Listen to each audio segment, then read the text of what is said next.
Fala pessoal, vamos iniciar nossa aula de saúde do idoso e nesse bimestre nós vamos falar sobre as doenças do sistema nervoso. Então, antes da gente entrar nas doenças em si, é importante que vocês façam a leitura da apostila e façam essa revisão, da parte da anatomia do nosso sistema nervoso. Tá, então, o sistema nervoso ele é o que vai integrar todos os sistemas do nosso corpo e ele se divide em sistema nervoso central e sistema nervoso periférico. Então, como ele está envolvido em tudo, ele tem conexão com todos os órgãos, está envolvido em todos os sentidos, está envolvido no pensamento, nas emoções. Tá? Ele é o nosso centro de processamento. Sem o nosso cérebro e o nosso sistema nervoso, o nosso corpo não consegue fazer nada. E o sistema nervoso ele é formado basicamente por uma célula chamada neurônio, está representado aqui na imagem. Então o neurônio, através ali dos seus dendritos e dos seus oligodendrócitos, eles se ligam um no outro. Tá? Então ocorre a sinapse, que é a ligação de um neurônio no outro.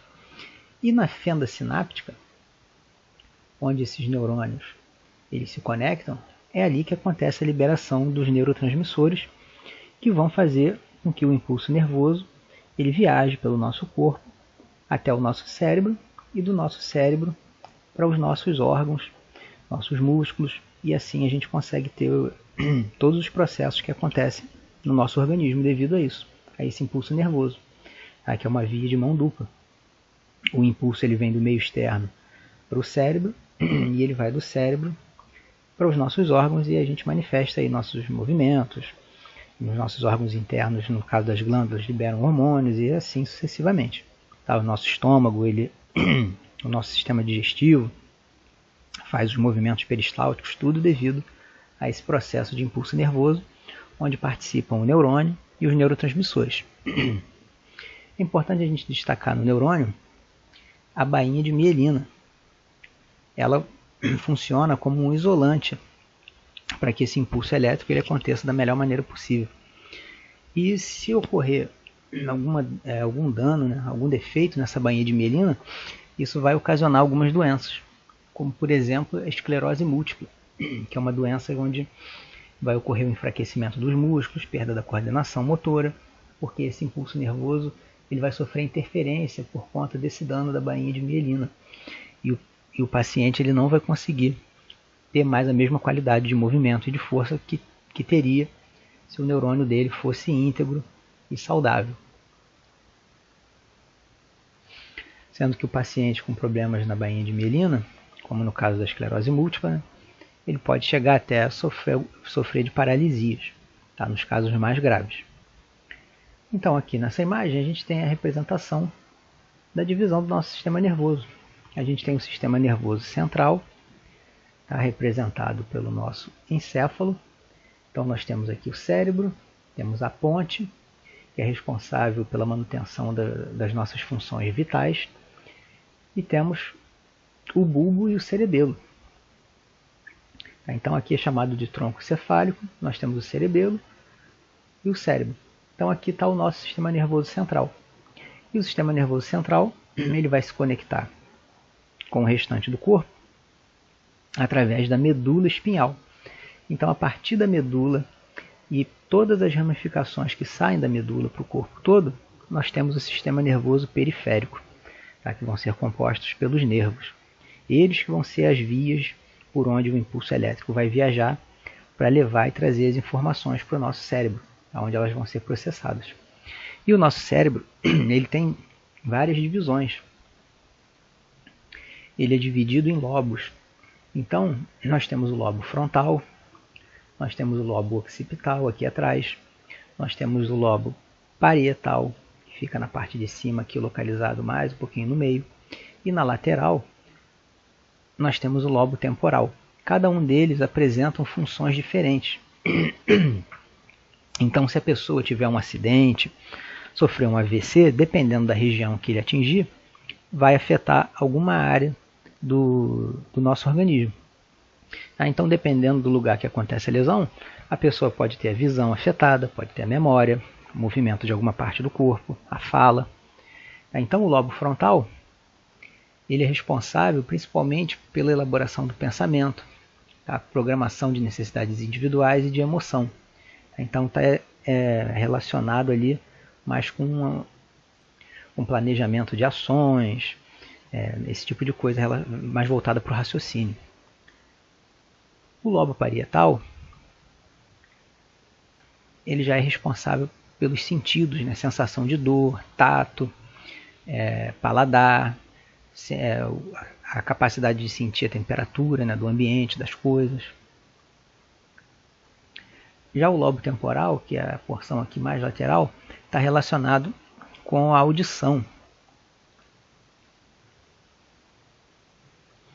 Com a audição e além também de estar relacionado com a memória e em um certo ponto também com as emoções. E por fim, o lobo occipital, que é o que fica na parte posterior, ele é responsável pelo processo de informação visual, responsável pela visão. Então qualquer dano nessa região faz com que a pessoa possivelmente tenha algum problema de visão ou até fique cega. Aí na nossa medula, que ela é protegida pela coluna vertebral, dependendo de onde for a lesão, a pessoa pode ficar paraplégica ou tetraplégica, dependendo aqui do local, se ocorrer alguma lesão grave na medula. Então, continuando, nosso sistema nervoso central e a nossa medula, eles são recobertos por membranas protetoras. E dentro dessas membranas existe um líquido, chamado líquido céfalo-raquidiano. Aqui ele protege e lubrifica todo o nosso sistema nervoso central e a medula espinhal. E essas membranas são a pia mater, a aracnoide e a dura mater, que são as meninges. Tá? Então, vocês já devem ter ouvido falar de meningite, que é quando ocorre a infecção dessas meninges. E essa infecção vai causar uma compressão dentro do cérebro e isso pode levar a danos irreversíveis, tá? E a sequelas também irreversíveis. Por isso que a meningite é tão perigosa. O sistema nervoso periférico ele vai ser composto pelos nervos, tá? Que eles vão se ramificar para todas as partes do nosso corpo. E esses nervos também, se lesionados, eles vão impedir a comunicação dessa parte do corpo com o cérebro. Por isso que é tão importante lá nas aulas de fundamentos você aprender a dar uma injeção da maneira correta, para você não correr o risco de atingir um nervo. Por exemplo, o nervo que é o principal nervo da perna, que é o nervo ciático.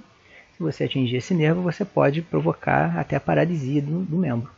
Aqui nessa imagem, nós temos os nervos cranianos ilustrados com as principais funções de cada um. Depois vocês deem uma olhada, é bem interessante.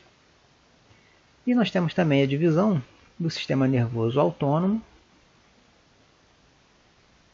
que ele é dividido em simpático e parasimpático. Ele é que causa a excitação e a volta para o estado normal dos nossos órgãos. Por exemplo, se você tomar um susto, o sistema nervoso parasimpático vai fazer seu coração, o sistema nervoso simpático vai fazer seu coração acelerar. E quando o susto passa, o parasimpático faz voltar à normalidade. Então cada um deles vai agir de uma maneira nos nossos órgãos e nas funções do nosso corpo. E aí a gente entra nas doenças em si. Tá? Agora nós vamos começar a falar um pouquinho sobre as doenças do sistema nervoso que atingem os idosos. E a primeira delas, uma doença muito comum em idosos, é a demência. Aí esse termo ele é utilizado às vezes de maneira pejorativa, né, para ofender uma pessoa. Você chama a pessoa de demente, mas isso não é adequado. Isso é uma doença que atinge geralmente pessoas idosas. Tá? Não deve ser usado assim. E esse termo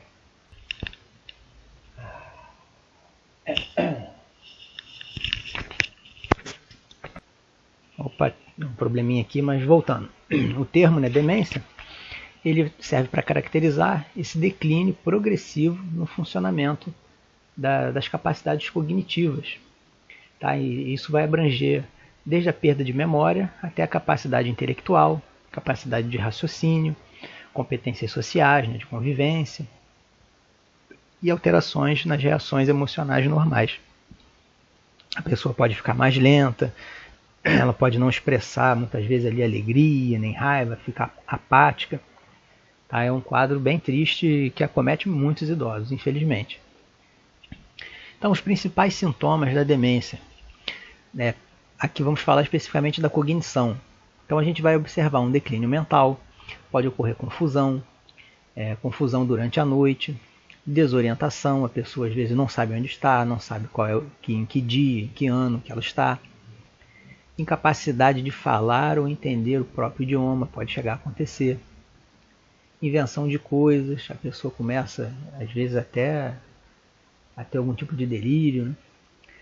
Ou incapacidade de reconhecer também objetos, coisas, pessoas. Tá? Isso pode acontecer e está relacionado à cognição. Do comportamento, o idoso com a demência, ele pode apresentar agressividade, inquietação, irritabilidade, mudança de personalidade. Às vezes a pessoa era uma pessoa muito doce, educada, tranquila, e aí conforme a doença vai avançando, ela pode se tornar irritada, sem paciência, agressiva. É muito comum também idosos com demência, às vezes saem de casa, às vezes querendo ir em algum lugar e acabam se perdendo, ficam vagando, né? Perdidos na rua. Infelizmente é muito comum também. O idoso com demência, sem hipótese nenhuma, pode deixar ele sair sozinho. Aí os sintomas relacionados já à parte psicológica incluem aí depressão e paranoia. Pode cismar com alguma coisa, ter mania de perseguição, inventar coisas. É muito comum também. Na parte motora, a pessoa com demência pode apresentar ali a incapacidade de coordenar os movimentos musculares e também a instabilidade na caminhada, que aumenta o risco de queda. No sono, pode apresentar insônia, né, dificuldade de dormir e outros distúrbios do sono também. Tá muito comum também a perda de memória, a dificuldade de deglutir, né, de se alimentar, engolir a comida. É muito comum engasgos, até também bebendo água durante as refeições. E isso tem que ser observado e é perigoso. Também a gente observa incontinência fecal e incontinência urinária, e é importante sempre ressaltar o risco de queda. Então a doença, ela pode ser causada, a demência pode ser causada por outras doenças, e a idade é um fator de risco, né? Então ela pode ser causada muitas vezes aí por Alzheimer, a pessoa pode ter tido um AVC prévio, ou pode ser também devido ao uso prolongado durante a vida de drogas como o álcool. E aqui nós vamos ver agora algumas das causas que são consideradas causas reversíveis da demência. Tá? Então a primeira é a lesão cerebral. Lesões na cabeça podem aumentar o risco, né, da demência. O exemplo disso são os pugilistas, né, os lutadores de boxe. Tem um exemplo do lutador brasileiro Maguila. Se você ver como ele está hoje, quem quiser pesquisar na internet vai entender, porque essas lesões repetidas, aquelas pancadas na cabeça durante toda a carreira, fizeram ele desenvolver um quadro lá de demência que ele se encontra agora. Tumores no cérebro podem levar à demência, infecções no cérebro como a meningite ou encefalite, líquido excessivo no cérebro como a hidrocefalia, tá? Que vai causar uma pressão anormal dentro da cabeça, abuso de álcool a longo prazo, isso aqui também leva à demência, esse abuso de drogas, né? Principalmente do álcool, desidratação em idosos. Idosos eles se desidratam muito fácil, não bebem água, isso leva também à demência. Flutuação nos níveis de glicose no sangue, tá? Também o de sódio e dos níveis de cálcio podem provocar essa alteração cognitiva, e os baixos níveis de vitamina B12. Tá? Então essas são possíveis causas. A gente pode citar também envenenamento por chumbo, uso de outros tipos de substâncias, né, e medicamentos também podem levar. E fatores de risco, que incluem outras doenças, a gente tem o diabetes, obesidade, doença cardíaca, sedentarismo, a dieta insalubre, né, má alimentação, tabagismo e abuso de álcool. Então tudo isso pode levar à demência. E o tratamento inclui manter o idoso sempre ativo, e podem ser utilizados medicamentos como inibidores da acetilcolinesterase, antidepressivos, estabilizadores de humor ou até neuroléptico, em casos em que tenha sintomas psiquiátricos. Tá? Então a gente fica por aqui, e na próxima aula a gente continua com as doenças do sistema nervoso. Um abraço, pessoal!